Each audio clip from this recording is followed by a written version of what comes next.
안녕하십니까. 4월 11일 EXID 주간 뉴스입니다. 첫 번째 소식입니다.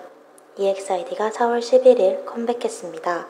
아마 많은 분들이 기대를 했을 텐데 그동안의 컴백 준비 안희진 기자가 보도합니다. EXID가 어제 음원을 공개하면서 컴백을 선포했습니다. 10개월 만에 컴백인데다가 컨셉도 많이 바뀐 덕분인지 이번 컴백은 이례적으로 홍보량이 전보다 소폭 상승했습니다.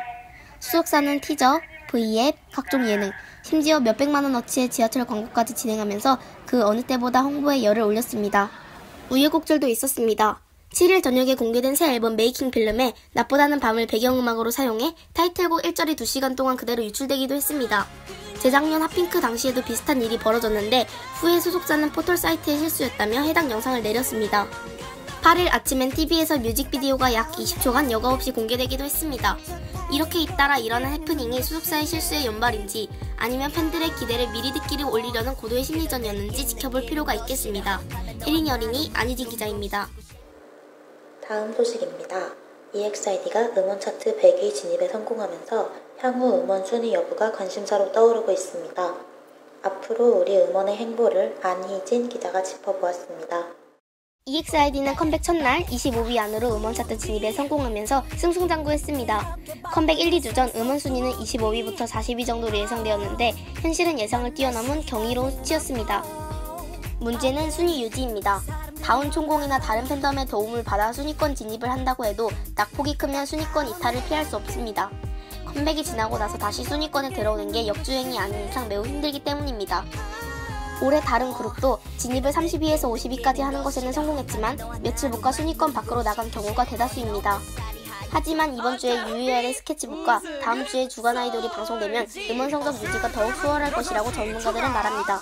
혜린이 어린이 안희진 기자입니다. 네, 아시다시피 스트리밍은 음원 차트에 아주 중요한데요. 이를 인지한 소속사도 스트리밍 이벤트를 열어 참여를 유도하고 있습니다.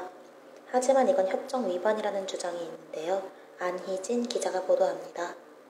바나나컬처는 7일 음원 스트리밍을 활동기간 동안 많이 인증하면 상품을 수여하겠다고 공지했습니다. 5명의 당첨자가 무엇을 받는지 아직 밝혀지지는 않았지만 이외에도 TV 시청 도중 낮보다는 밤 뮤직비디오가 나오면 사진을 찍어 인증하고 가장 많이 인증한 팬 4명에게 미공개 폴라로이드 사진을 선물하겠다고 덧붙였습니다.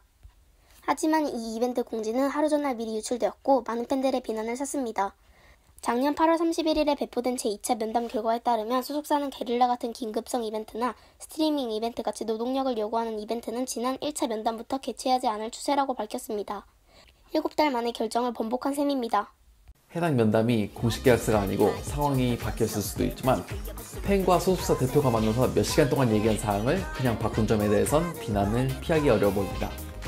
또한 이 면담 이후로 소속사 직원들이 대부분 교체되어 부사장님을 제외하고 이 협정이 존재하는지도 모를 가능성이 큽니다. 스트리밍은 정말 중요하지만 누구나 참여할 수 있는 이벤트를 만들겠다는 소속사의 약속은 지켜지지 않았습니다. 혜린이 어린이 안희진 기자입니다. 이상으로 EXID 주간 뉴스를 마치겠습니다. 시청해주신 여러분 고맙습니다.